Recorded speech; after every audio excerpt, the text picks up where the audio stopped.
Gold trusted gold buyers మీరు తాకట్టు పెట్టిన బంగారాన్ని విడిపించి ఈ రోజు ఉన్న మార్కెట్ ధరకు కొనబడును. మనం ఇంత ప్రార్థన చేస్తూ ఎన్నిసార్లు మనం ఇప్పుడు మిమ్మల్ని మేము ఎలా పిలుస్తాం చెప్పండి? మాతాజీ అని పిలుస్తాం. మాతాజీ అని పిలుస్తాం, అంతేనా? అవును. ఎప్పుడైతే మనము ప్రతి ఒక్క స్త్రీని అమ్మ అనే ఒక పేరుతో గౌరవిస్తామో అప్పుడు ఎటువంటి ఇలాంటి భావన రాదండి. కరెక్ట్. ఏ సినిమాలో మీకు ఇలాంటి భావన చూపిస్తున్నారండి? లేదు ఎక్కడ. ఏ సీరియల్ కానీ, ఏ టీవీ ఛానల్లో కానీ, ఏ మూవీ క్రియేషన్లో కానీ స్త్రీ పైన గౌరవము, రెస్పెక్ట్ అనేది ఉంటుందా? ఎంత ఈజీగా ఈ ఒక స్త్రీ అనేది నీ ఎంజాయ్మెంట్ కోసమే పుట్టింది కాబట్టి నువ్వు ఏదైనా చేసుకోవచ్చు.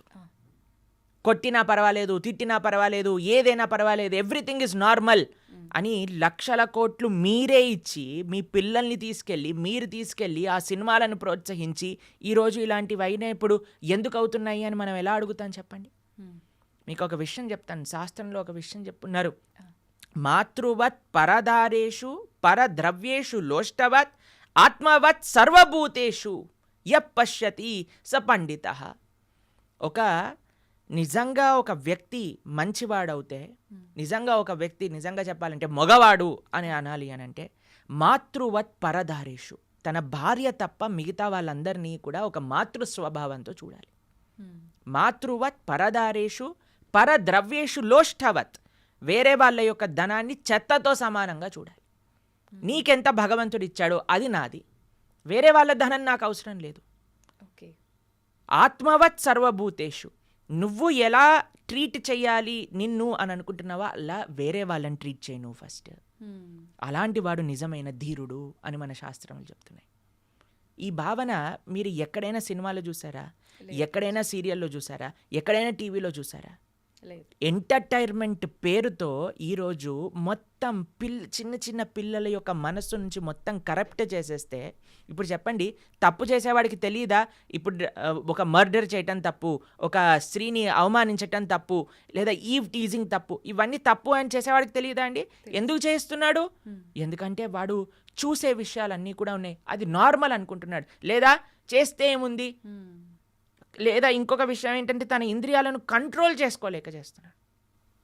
ఇప్పుడు మీకు ఒక విషయం చెప్తాను. తప్పు చేసేవాడికి తెలిసి తప్పు చేస్తున్నాడు అనంటే తన ఇంద్రియ నిగ్రహం లేకపోయింది. ఎందుకు ఇంద్రియ నిగ్రహం లేకపోయింది? ఎందుకంటే ఆయనకి ఎటువంటి ఆధ్యాత్మిక బ్యాకప్ లేదు. ఓకే. మనం పెంచేది కేవలం సుఖం సుఖం సుఖం. నానా చదువుకో, బాగా చదువుకుంటే ఏమొస్తుంది? సుఖపడతావు. కాబట్టి మనం ఎప్పుడైతే సుఖం సెంట్రిక్గా పెంచుతున్నామో వాడు అనుకుంటాడు ఇది కూడా నాకు సుఖమే కదా. ఒక స్త్రీని అవమానించినందుకు దుర్యోధనుడు తొడలు విడిగి కురుక్షేత్ర యుద్ధంలో పడిపోతే కనీసం చూసేవాడు కూడా లేకపోయాడు. రావణాసుడికి 10 తలలు తెగి కింద పడిపోయాయి. మండోదరి వచ్చి నీ కర్మ వల్ల నువ్వు ఇలా తయారయ్యావురా నీచుడా అని తిట్టింది లాస్ట్కి. అలాంటి పరిస్థితి వస్తుంది. ఎవరైతే రామాయణ భాగవతాలు చెప్పి పెంచుతారో నాన్న ఇలాంటి తప్పులు చేస్తే ఇలా అవుతుంది. మీకు ఒక విషయం చెప్తానండి, ఈ విషయం చాలామంది అంగీకరించకపోవచ్చు. జనరల్ విషయంగా మనం మాట్లాడుకుంటే మగవారిది ఎంత బాధ్యత ఉన్నదో ఇలాంటి తప్పులు చేయకుండా. ఇప్పుడు ఇది ఒక ఈకో సిస్టమ్ అండి. మనం లాస్ట్ టైం కూడా మాట్లాడుకున్నాం. ఒక తప్పు జరగకూడదు అని అంటే ఒక వ్యక్తి పైన డిపెండ్ అవ్వకూడదు, మొత్తం ఒక సొసైటీ పైన డిపెండ్ అయి ఉంటుంది. తల్లిదండ్రులు ఎలా పెంచుతున్నారు, మనం చూపించే సినిమాలు, సీరియళ్ళు, వాళ్ళకి ఎక్స్పోజర్ ఏమని ఉన్నది, తర్వాత మన యొక్క ఫ్రెండ్ సర్కిల్ ఎలా ఉన్నది. ఇంకొక విషయం చెప్తాను, ఎంత పురుషుడికి ఎంతైతే ఇంద్రియ నిగ్రహం ఉండాలో, ఎంత రెస్పెక్ట్ఫుల్ యాటిట్యూడ్ ఉండాలో, అంతే ఒక స్త్రీకి కూడా ఆ రకమైన గౌరవం, ఒక డిస్టెన్స్ మెయింటైన్ చేయడం అనేది తెలుసుకోవాలి. ఇలాంటి కేసుల గురించి మాట్లాడట్లేదండి, జనరల్ సొసైటీ గురించి మాట్లాడుతాం. ఎవరికి ఏ హద్దు ఏంటి అని తెలుసుకోవాలి మనం. ఇప్పుడు మీకు ఒక విషయం చెప్తాను, మీరు ఆశ్చర్యపోతారు. ఇప్పుడు నేను కాషాయ వస్త్రం వేసుకున్నాను, భగవంతుడి యొక్క సేవలో ఉన్నా. మేము ప్రోగ్రామ్కి వెళ్ళినప్పుడు కూడా కొంతమంది మమ్మల్ని ప్రభుజీ మీరు మమ్మల్ని పెళ్లి చేసుకుంటారా అని అడిగిన వాళ్ళు కూడా ఉన్నారు, తెలుసా మీకు?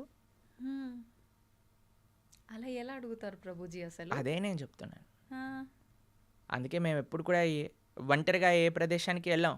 ఎప్పుడైనా సరే మా డివోటీస్ మాతో పాటు పట్టుకొని వెళ్తాం అనమాట. ఎందుకంటే ఈరోజు వాళ్ళకి ఆ రెస్పెక్ట్ లేదు. ఓకే. నేను చూశాను స్వయంగా కాబట్టి మీకు చెప్తున్నాను. కాబట్టి మనం చాలా జాగ్రత్తగా ఉండాలండి. అందుకే మేము ఎప్పుడు ఎవ్వరితో ఒంటరిగా ఏ స్త్రీతోటి మాట్లాడాం. మీరు మమ్మల్ని గమనించారనుకోండి, ఎప్పుడు కూడా ప్రతి ఒక్కరిని మాతాజీ అని పిలుస్తాం. అవును. కాబట్టి ఆ భావన మాకు నిరంతరం ఉంటుంది. కాబట్టి ఎవరైనా స్త్రీని చూసేసరికి ఒక మాతృభావన మా లోపల కలుగుతుంది అనమాట. ప్రణామం చేస్తాం. కాబట్టి ఇప్పుడు చూడండి, ఒక హద్దును మెయింటైన్ చేస్తాం. అవును. కొన్నిసార్లు మాతో ఫోటో దిగాలి అని వచ్చినప్పుడు కూడా మేము వెంటనే పక్కకి జరిగి నమస్కారం చేస్తాం. అవునా కాదా చెప్పండి. అవును ప్రభుజీ. ఎందుకు అనంటే ఆ హద్దు అందరూ మెయింటైన్ చేయాలి. ఒక పురుషుడే కాదు, ఒక స్త్రీ. ఏ విధంగా అంటే మన యొక్క వస్త్రధారణ ఎలా ఉన్నది, మనం ఎంత క్యాజువల్ అయిపోతున్నాము, ఎంత డిస్టెన్స్ చేస్తున్నాం అనేది చాలా ముఖ్యంగా చూడాలండి. కాబట్టి మీరు ఏమంటాం, ఒక పెనం పైన, కాలుతున్న పెనం పైన వెన్న వేశారనుకోండి, కరుగుతుందా లేదా చెప్పండి. ఏయ్ నేను కాలుతాను కానీ నువ్వు కరగద్దు అని అంటారా? వెన్న ఆగగలుగుతుందా అండి? లేదు, సాధ్యపడదు. కాబట్టి మనం ఈ హద్దును మెయింటైన్ చేయాలి. ఒక స్త్రీ అందుకే మన సనాతన ధర్మం is a very beautiful society అండి. ఎలా స్త్రీలు ఎలా ఉండాలి, పురుషులు ఎలా ఉండాలి, నీ యొక్క బాధ్యత ఏంటి, నీ యొక్క బాధ్యత ఏంటి, ప్రతి ఒక్కళ్ళకి వాళ్ళ వాళ్ళ బాధ్యతలు చెప్పారండి. రాముడు ఏకపత్ని వ్రతం చేశాడు ఆయన. అలా సీతమ్మ తల్లి అంత పతివ్రత వ్రతం ఆవిడ చేసేది. ప్రతి ఒక్కరికి వ్రతం ఉన్నదండి. పురుషుడికి ఉన్నది, స్త్రీకి ఉన్నది. లేదు పురుషుడు ఒక్కడే చేయాలి, స్త్రీ నేను ఎలా ఉన్నా పర్వాలేదు అని మనం అనకూడదు. అలా అని వాళ్ళు ఏదైనా పర్వాలేదు మనకు బానిసలు అని వీడు అనుకున్నాడు అనుకోండి, పరమ చండాలమైన ఆలోచన అది. కాబట్టి ఈ సొసైటీ మారాలి అని అంటే దేనివల్ల మారుతుంది అని అంటే మనం దేన్ని ప్రోత్సహిస్తున్నాం, దేన్ని చూపిస్తున్నాం, దేన్ని వినిపిస్తున్నాం. మీకు ఒక విషయం చెప్తాను. రామాయణం సీరియల్ చూపించినప్పుడు, ఎప్పుడైతే ఫస్ట్ టైం రామాయణ సీరియల్ భారతదేశంలో చూపించారో, క్రైమ్ రేట్ ఆటోమేటిక్గా తక్కువైపోయిందట. ఎందుకంటే అందరూ రామాయణాన్ని చూస్తున్నారు, అందరూ అందులో ఉండే మంచి విలువలను చూపిస్తున్నారు.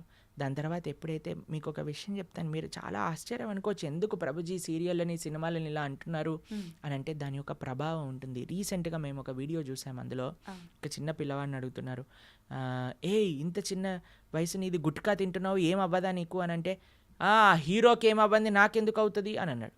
అయితే ఆ హీరోకి ఎందుకు అవుద్ది అంటే, ఆయన తింటున్నాడు కదా యాడ్లలో, ఆయనను చూసే నేను తిన్నా. ఎందుకంటే ఏదైతే చూపిస్తుందో అండి దాని మన పైన ప్రభావం ఉంటుంది. మీకు ఒక విషయం చెప్తాను, మొన్న నేను ఒక రీసెర్చ్ పేపర్ చదివాను, అందులో 52% స్మోకింగ్ ఆన్ స్క్రీన్ పైన చూసి పిల్లలు స్టార్ట్ చేశారట. 52% smokers have seen it on screen. సగానికి ఎక్కువ మంది అప్పుడు నేర్చుకున్నారట. ఇది ఒక అమెరికాలో ఒక రీసెర్చ్ పేపర్, మీరు టైప్ చేయండి ఇంటర్నెట్లో, మీకు దొరుకుతుంది. అందుకే మేము చెప్తున్నాం, పిల్లల్ని బాధ్యతాయుతంగా పెంచండి, అటు ఆడపిల్లైనా మగపిల్లవాడే.